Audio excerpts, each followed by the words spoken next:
Hello students, खबर junction series में एक बार आप सभी का फिर से स्वागत है। मैं हूं आपका होस्ट और आपका दोस्त प्रतीक पुरोहित और आज के इस सेशन में हम लोग चर्चा करेंगे बांग्लादेश में फैले हुए सिविल अनरेस्ट पर और भारत पर उसके पड़ने वाले प्रभाव के बारे में। जी हां, बांग्लादेश में फैला जन असंतोष थमने का नाम नहीं ले रहा है, बल्कि वह दिन प्रतिदिन बढ़ता ही जा रहा है। और बांग्लादेश में जो अल्पसंख्यक हैं उनकी हत्या के विरोध में भारत में भी अलग अलग शहरों में और विशेषकर दिल्ली में बांग्लादेश के उच्चायुक्त के सामने लोगों द्वारा प्रदर्शन किया जा रहा है। बांग्लादेश में फैले जन असंतोष के खिलाफ वहां की former prime minister Sheikh Hasina के बेटे साजिद वाजिद ने भी कहा है कि ऑपरेशंस को बंद किया और उसके जवाब में बांग्लादेश ने भी भारत में अपने उच्चायुक्त में वीजा ऑपरेशंस यानी कि वीजा की सेवाओं को बंद कर दिया है। तो ऐसे क्या घटनाक्रम हुए हैं बांग्लादेश में जिससे भारत को खतरा है या भारत को चिंता करने की आवश्यकता है, इन्हें समझते हैं। आखिर क्या कारण है कि बांग्लादेश के लोग, विशेषकर स्टूडेंट्स, प्रोटेस्टर्स जो हैं वो सड़कों पर उतर आए हैं और अपने ही देश की सरकार के खिलाफ आवाज उठा रहे हैं। क्या है उन स्टूडेंट्स की मांग और इन सभी के बीच भारत की क्या भूमिका है, भारत का क्या रोल है, आइए उसे समझने का प्रयास करते हैं। तो घटनाक्रम कुछ इस प्रकार से है कि पिछले वर्ष 2024 के अगस्त माह में बांग्लादेश में अवामी लीग पार्टी की मुखिया शेख हसीना, जो कि वहां की प्रधानमंत्री थी, उनके खिलाफ लोगों ने प्रदर्शन किया, आंदोलन किया और शेख हसीना अपने पद से इस्तीफा देकर भाग गई और भारत ने उन्हें मानवीय आधार पर शरण दी। इसके बाद बांग्लादेश में जो एक राजनीतिक वैक्यूम बना, उस राजनीतिक वैक्यूम को एनसीपी यानी कि नेशनल सिटीजन पार्टी जैसी नई ताकतों ने भरा या भरने का प्रयास किया। जमाते इस्लामी जैसा एक रूढ़िवादी इस्लामी राजनीतिक दल भी बांग्लादेश में फिर से सक्रिय हुआ। बांग्लादेश पर पाकिस्तान और चाइना का भी प्रभाव बढ़ रहा है, जो भारत के लिए एक चिंता का विषय है। विशेषकर चीन के साथ जो है वो बांग्लादेश का गहरा हुआ राजनीतिक जुड़ाव, भारत के सेवन सिस्टर्स के चिकन नेक के पास चाइना बांग्लादेश में हवाई अड्डा बनाने पर काम कर रहा है और इसके साथ साथ पाकिस्तान से भी बांग्लादेश की नजदीकी करीबी बढ़ती जा रही है। बांग्लादेश में भारत विरोधी प्रदर्शन भी हो रहे हैं और सांप्रदायिक हिंसा यानी कि धर्म के आधार पर लोगों को टारगेट किया जा रहा है। जो अल्पसंख्यक लोग हैं, जो माइनॉरिटीज हैं, उनको मारा जा रहा है। बांग्लादेशी युवा नेता शरीफ उस्मान हादी की हत्या हुई और उनकी हत्या के बाद से ये पूरा अनरेस्ट वायलेंट हो गया, यानी कि इसने एक हिंसक रूप ले लिया और उसके चलते आप देखेंगे चट्टोग्राम स्थित भारतीय सहायक उच्चायुक्त में भी क्या किया गया, तोड़फोड़ की गई। पूर्व इस्कॉन के प्रीस्ट चिन्मय दास जी को भी सेडेशन के चार्ज पर यानी कि देशद्रोह या राजद्रोह के चार्ज पर अरेस्ट किया गया, गिरफ्तार किया गया। और आप देखेंगे बांग्लादेश में हिंदू व्यक्ति की हत्या की गई, एक युवा व्यक्ति जिनकी उम्र मात्र 27 वर्ष थी।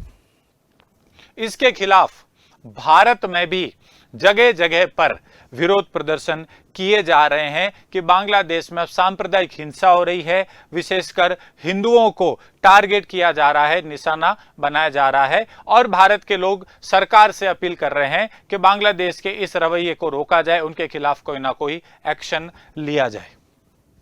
भारत ने शेख हसीना, जो कि अवामी लीग की हैं, बांग्लादेश की पूर्व प्रधानमंत्री हैं, उनको मानवीय आधार पर अपने देश में शरण दी है और ये भी बांग्लादेश के लोगों का भारत विरोधी प्रदर्शन का एक बड़ा कारण बनकर सामने आया है। अब पिछले 10-12 दिनों में यह प्रदर्शन एकदम से हिंसक हो गया है और इसके हिंसक होने के पीछे का कारण है शरीफ उस्मान हादी का मर्डर, उनकी हत्या। तो आइए जानते हैं कौन थे शरीफ उस्मान हादी और क्यों उनकी मौत पर, उनकी मृत्यु पर बांग्लादेश में लोगों में इतना आक्रोश, इतना गुस्सा फैला हुआ है। तो शरीफ उस्मान हादी 32 वर्षीय छात्र नेता थे और वे इंकलाब मंच के प्रवक्ता थे। बांग्लादेश में आगामी फरवरी 2026 में राष्ट्रीय चुनाव की घोषणा हुई है और शरीफ ने इन चुनावों में लड़ने की योजना बनाई थी और इस चुनाव में वो ढाका 8 सीट से चुनाव लड़ना चाह रहे थे। हादी भारत के भी आलोचक थे और इन्होंने भारत ने क्योंकि शेख हसीना को अपने यहां शरण दी मानवीय आधार पर, इस वजह से खुलकर भारत की आलोचना भी की। इन्होंने बांग्लादेश की घरेलू राजनीति पर भारत के प्रभाव की भी आलोचना की। 12 दिसंबर को एक रैली के दौरान शेख उस्मान हादी पर या शरीफ उस्मान हादी पर जानलेवा हमला हुआ। मोटरसाइकिल पर सवार 2 हमलावरों ने उनके सिर में गोली मार दी। इन्हें सिंगापुर ले जाया गया, लेकिन सिंगापुर के अस्पताल में 18 दिसंबर को इन्हें मृत घोषित कर दिया गया। और जैसे ही हादी को मृत घोषित किया गया, पूरे बांग्लादेश में जो प्रोटेस्ट चल रहा था वो एक हिंसक प्रोटेस्ट में परिवर्तित हो गया, यानी कि लोगों ने हिंसा का रास्ता अपनाना शुरू किया। यहां तक कि समाचार पत्र जो भारत के समर्थन में लिख रहे थे उनके ऑफिस तक जला दिए गए। आइए एक वीडियो के माध्यम से समझने की कोशिश करते हैं कि आखिर इस हादी के मर्डर के बाद बांग्लादेश में किस प्रकार से लोगों ने विरोध प्रदर्शन किया।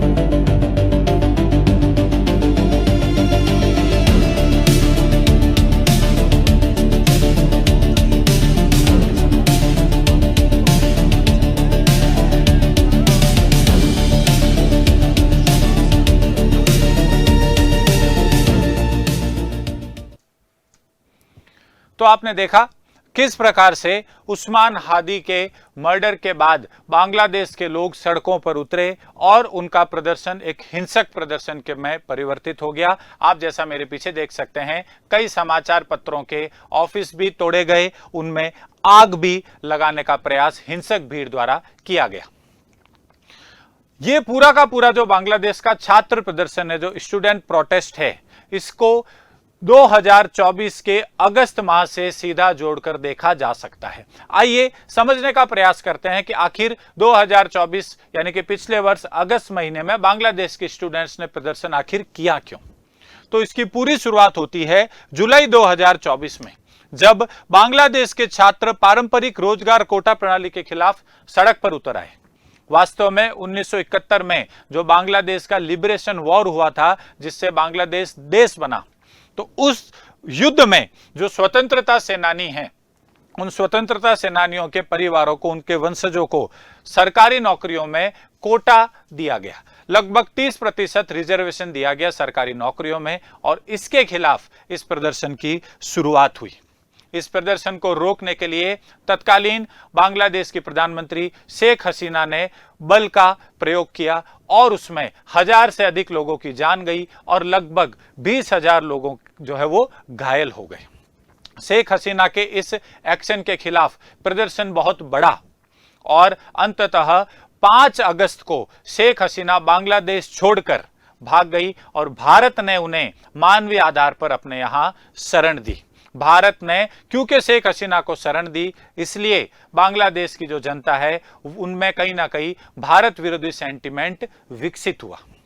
इसके बाद 8 अगस्त 2024 को आप देख सकते हैं कि बांग्लादेश में एक अंतरिम सरकार का गठन किया गया मोहम्मद यूनुस के नेतृत्व में, और इस अंतरिम सरकार ने यह घोषणा की है कि फरवरी 2026 में बांग्लादेश में चुनाव करवाए जाएंगे।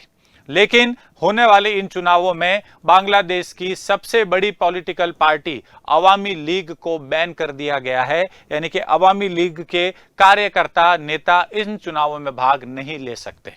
इतना ही नहीं, शेख हसीना पर मुकदमा चलाया गया और शेख हसीना को एक तरीके से मृत्युदंड देने की भी घोषणा की जा चुकी है। बांग्लादेश के लोग, बांग्लादेश की सरकार भारत पर भी लगातार प्रत्यक्ष या अप्रत्यक्ष रूप से यह दबाव बना रहे हैं कि वो शेख हसीना को बांग्लादेश को वापस सौंप दें, भारत उन्हें शरण नहीं दे। बांग्लादेश भारत के लिए भौगोलिक दृष्टि से तथा हमारे सामरिक दृष्टि से बहुत महत्वपूर्ण देश है। भारत जिन 7 देशों के साथ अपनी स्थलीय सीमा साझा करता है, उनमें से सबसे बड़ी स्थलीय सीमा हमारी बांग्लादेश के साथ ही है, जो 4000 किलोमीटर से भी लंबी है। बांग्लादेश में इस प्रकार का असंतोष भारत की सुरक्षा के लिए कहीं ना कहीं एक चिंता जरूर पैदा करता है। तो आने वाले समय में यह देखना बहुत इंटरेस्टिंग होगा कि भारत सरकार किस तरह से इस परिस्थिति से निपटती है। बहुत बहुत धन्यवाद।